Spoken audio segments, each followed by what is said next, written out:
The year is 2011. I'm 12 years old, I'm lying in my bed, and I'm listening to the radio. The FM 104 phone show to be specific, and everything's grand, everyone's just chilling, when all of a sudden, this old American man comes on, and he says, On May 21, there's going to be a terrific earthquake, way, way greater than anything that the earth has ever experienced, and that'll be the beginning of Judgment Day. And I shat myself because this was news being broken to me on the radio, and the radio would never lie. But who was this random old American man? Well, his name was Harold Camping, and he was the founder/CEO of a very large Christian broadcasting company called Family Radio.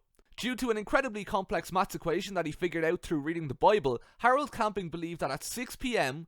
on the 21st of May 2011, the world would be destroyed with these mad earthquakes and tsunamis and all that fun stuff, and then God would save 3% of the world's population, like that movie with Seth Rogen and all them, bringing them to heaven, leaving the rest of us to die on Judgment Day. So, pretty heavy news to be breaking on a random Tuesday evening, and you may be thinking, okay, a 12-year-old kid gets scared after hearing the news, but surely there's no grown adults that actually believe this stuff. Surely they'll just go about their day, and the news story stops there. There'll be a worldwide earthquake such as man has never seen. Destruction and death everywhere. We're at a point now where we are so certain that this will happen that we are ready to, travel 18 hours, leave our jobs, whatever.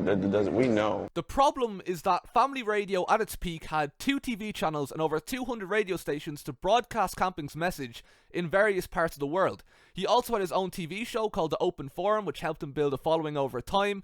Family Radio also made a lot of money through donations and were then able to use that money to fund a $100 million advertising campaign that saw his message posted all over America, and that even made its way onto various different news shows. So this news story resulted in many people living their life the way a person would if they knew they were nearing the end. According to longtime Family Radio producer Matt Shooter, who actually opposed Harold Camping's prediction, people gave up their jobs, sold their homes, and maxed out their credit cards. One example of this is a woman called Adrienne Martinez, who, according to the International Business Times, herself and her husband quit their jobs and spent all their money renting a house in Orlando, and they budgeted everything so that on the 21st of May, they wouldn't have anything left.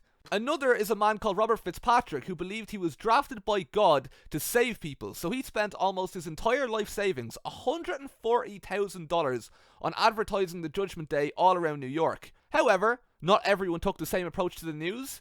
Some decided to throw clothes out on the streets to freak everyone out and make them believe that people had already been saved.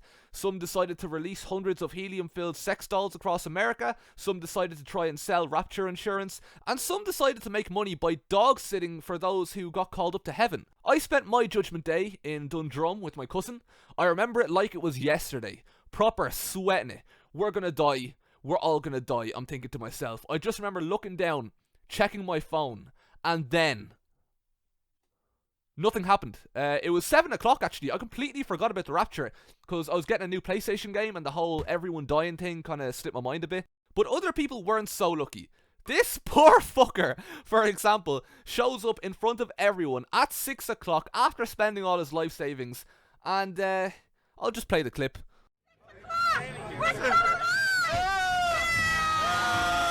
I didn't water my plants. I didn't do the dishes before I left. I didn't expect to be going back home. But it looks like I will be going back home. It was fake news. There was no Rapture, there was no Judgment Day, everyone was fine. The lessons to take from this are quite evident. First of all, always question your news sources and never just accept something because somebody says it's true. And when someone predicts the end of the world, don't freak out because loads of people do it.